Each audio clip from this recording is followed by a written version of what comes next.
आज आपण अगदी 8 दिवस खुसखुशीत राहील अशी स्टोअर करता येणारे प्रवासासाठी उपयुक्त असलेली ही खवा पोळी कशी तयार करायची हे पाहणार आहोत। या अगोदर आपण गुळाची पोळी, गुळाची दशमी अशा वेगवेगळ्या रेसिपीज आपण स्टोअर करण्यासाठीच्या पाहिलेल्या आहे।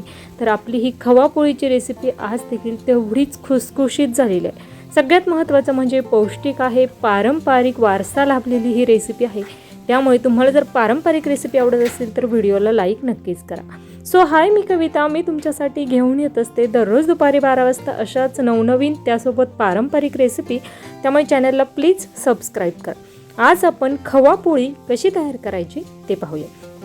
खवा पोळीसाठी सारण तयार करण्यासाठी या ठिकाणी आपण 250 ग्रॅम एवढा खवा घेतलेला आहे।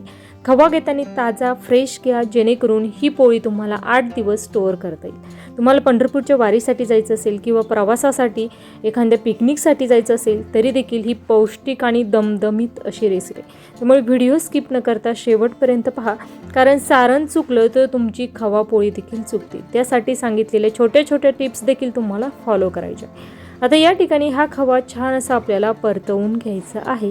गॅस मोठा करायचा नाही, मध्यम आचेवर परतवून घ्यायचा। सुरुवातीला खूप घट्टसर दिसत असला तरी तो परतवून झाल्यानंतर तुम्ही पाहू शकता खूप पातळ असा होतो। त्यानंतर इथून पुढे तुम्हाला अगदी लक्षपूर्वक हा खवा परतवून घ्यायचा आहे। खवा तळाशी करपू शकतो यासाठी तुम्हाला एकसारखं हलवत राहायचं आहे। गॅस कुठेही मोठा करायचा नाही। आणि या ठिकाणी खव्याचं जे सारण आहे ते चुकू नये, किंवा चुकलं तरी तुम्हाला ते अगदी परत पूर्ववत व्यवस्थित करता यावं यासाठीची एक बोनस टिप्स या व्हिडिओच्या शेवटी सांगणार आहे। त्यामुळे व्हिडिओ स्किप न करता शेवटपर्यंत पहा। आणि तुमच्या आजीचा, पणजीचा अशाच पद्धतीचा एखादा पारंपरिक पदार्थ तुम्हाला माहिती असेल तर कमेंटमध्ये त्या पदार्थाचं नाव नक्कीच सांगा।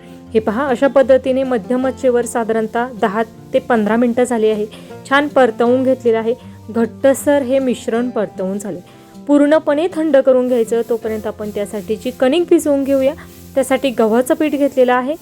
त्यानंतर त्यामध्ये चवीनुसार मीठ टाकायचं आणि साजूक तूप टाकायचं। आता कोणतीही दशमी म्हटलं, खव्याची ही दशमीच बनवत आहे, तर ही जी दशमी आहे किंवा ही खवा पोळी आहे ही बनवताना साजूक तुपाचा मात्र भरभरून वापर करायचा। आता साजूक तूप टाकलेलं आहे। त्यानंतर आपण सर्व पिठाला छान असं चोळून घेतल्यानंतर त्यामध्ये पाणी टाकून छान अशी ही कणिक भिजवून घ्यायची।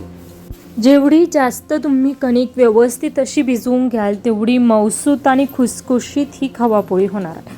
त्यामुळे या ठिकाणी कणिक छान अशी भिजवून झाल्यानंतर ती तेलाचा हात लावून या ठिकाणी छान मऊ करून घेतलेली आहे।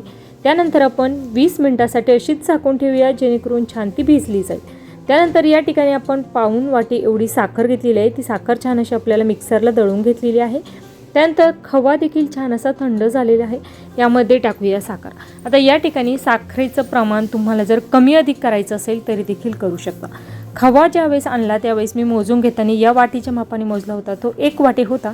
त्यासाठी मी पिठी साखर पाऊण वाटी वापरली। तुम्हाला जर पिठी साखर पाऊण वाटीऐवजी अर्धी वाटी वापरायची असेल, साखरेचं प्रमाण कमी वापरायचं असेल तरी देखील वापरू शकता। याशिवाय तुम्हाला साखरेचं प्रमाण 1 वाटीसाठी 1 वाटीच घ्यायचं असेल तरी देखील घेऊ शकता। आता या ठिकाणी पूर्णपणे साखरेमध्ये हे पीठ छान असं आपण मळून घेतलेलं आहे। आणि या ठिकाणी 2 चमचे बेसन पीठ देखील मी भाजून यामध्ये टाकलेलं आहे। आणि या ठिकाणी परफेक्ट असं आपलं खव्याचं मिश्रण तयार झालेलं आहे।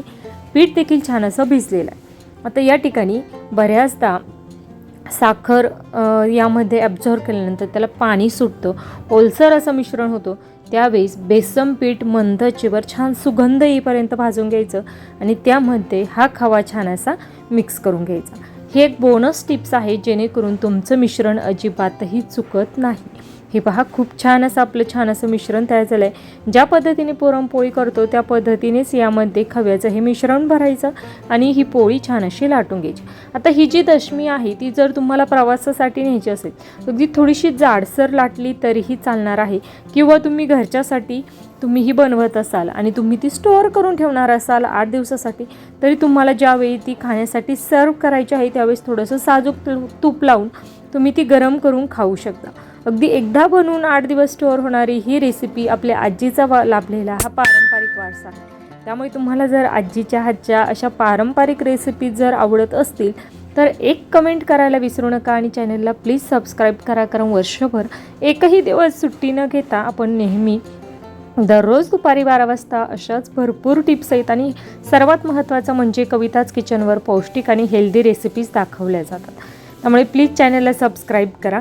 आता तव्यावर छान असं भरभरून साजूक तूप टाकायचं आणि साजूक तुपाच्या लेअरवरच ही दशमी भाजून घ्यायची, म्हणजे छान खुसखुशीत होते. दशमी भाजताना गॅस मोठा करायचा नाही किंवा पूर्णपणे कमी ठेवायचा नाही, मध्यम आचेवरच दशमी भाजायची, म्हणजे छान अशी खरपूस भाजली जाते. हे पहा, अगदी छान साजूक तुपाच्या लेअरवर ही दशमी भाजून घेणार आहे.